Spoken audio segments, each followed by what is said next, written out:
Hello, everybody, and welcome to Theology 101.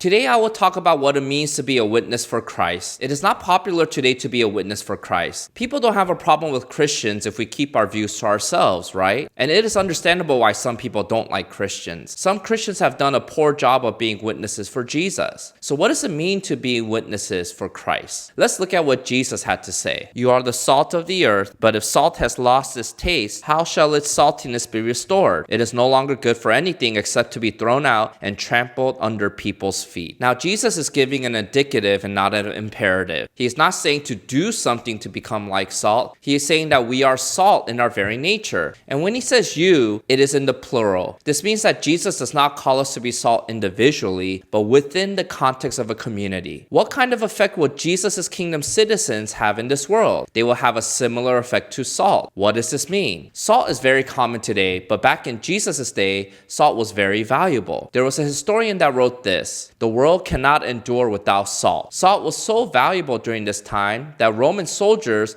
would receive part of their pay with bags of salt. In fact, our word salary comes from the Latin word for salt. This is where we get our phrase that a person is worth his salt. This means that a person has proven their worth or has earned their pay. So why was salt so valuable? First, salt was a preservative. They didn't have refrigeration during that time, so they will salt their food to slow down the natural process of decay. It was very difficult to get salt as well because it could only be obtained through mines or the ocean. The second reason why salt was valuable was because it provided flavor to their food. Have you ever eaten unsalted food? Nasty, right? So Jesus says that his disciples are to have the same twofold effect of salt in this world. They are to act as preserving agents to slow down the process of moral decay and to bring out the positive flavor in this world. But for Jesus' disciples to have this effect in this world, they must be different from the world. But if salt has lost its taste, how shall its saltiness be restored? It is no longer good for anything except to be thrown out and trampled under people's feet. Jesus brings up unsalty salt. Now that sounds like a contradiction, right? How can salt be unsalty? But back then it was possible for salt to not be salty. As you might know, salt is sodium chloride. And we have machines that can purify salt to the point that we get salt that is made up of only sodium chloride. But back then, the salt collected around the Dead Sea contained a mixture of other minerals, and it was possible that the sodium chloride was washed out by other minerals found in the ocean. Since there were no refineries, it was very common to find salt that didn't possess sodium chloride and therefore was not salty. So what they would do with unsalty salt was to scatter it on the ground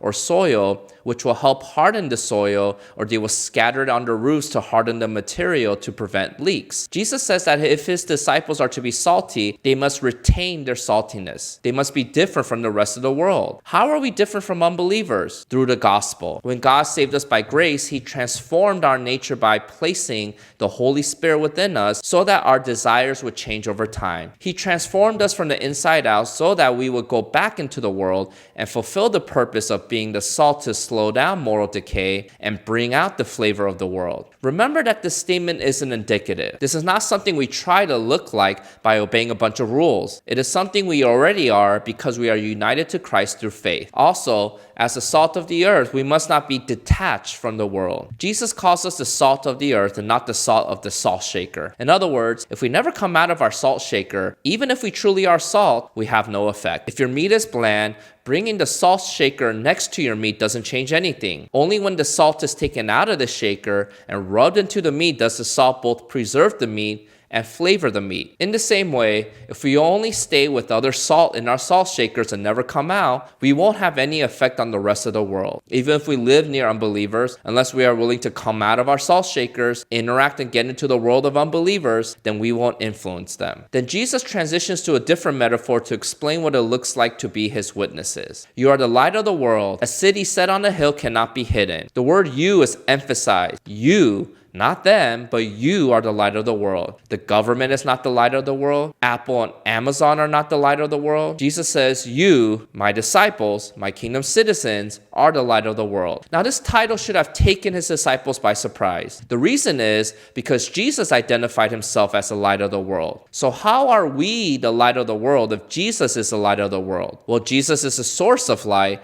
but we are the reflectors of Jesus' light. The metaphor of light refers to purity, holiness, and truth throughout the Bible. You see, the interesting thing about light is that by its very nature, it drives out darkness. If a light does not drive out darkness, well, it is not light. So when a light is turned on, but it remains dark, there is only one explanation for this. The light is covered. This is why Jesus adds a metaphor of a city on a hill. A city on a hill will often be built with white limestone. During the day, the sun would reflect off the limestone surfaces of all the buildings in the city. Then at night, the oil lamps will turn on and the city will glow on a hill for the rest of the world to see. It is impossible for a city on a hill to not reflect the sun or shine a light. As Jesus' kingdom citizens, we will reflect the light of Jesus to the world. Our presence, by our very nature, will drive out the darkness of sin. But if this is not happening, then the only explanation is that we are covering ourselves. Look at how Jesus continues this metaphor of light. Nor do people light a lamp and put it under a basket, but on a stand, and it gives light to all in the house. Back in those days, a lamp was a shallow bowl of oil with a wick. It would normally be stationary, placed on a fixed lampstand rather than a torch you would carry around. The bowl was a grain measure that would hold about 9 liters, and most homes were a single room, and the entire home was lit by this single lamp. Imagine if you light this lamp, the only source of light in your house, then you put a blanket over it to hide the light. That would defeat the purpose of the lamp, right? Jesus' point is that his disciples are not to live private holy lives, but to be public witnesses. And how do we display our public witness?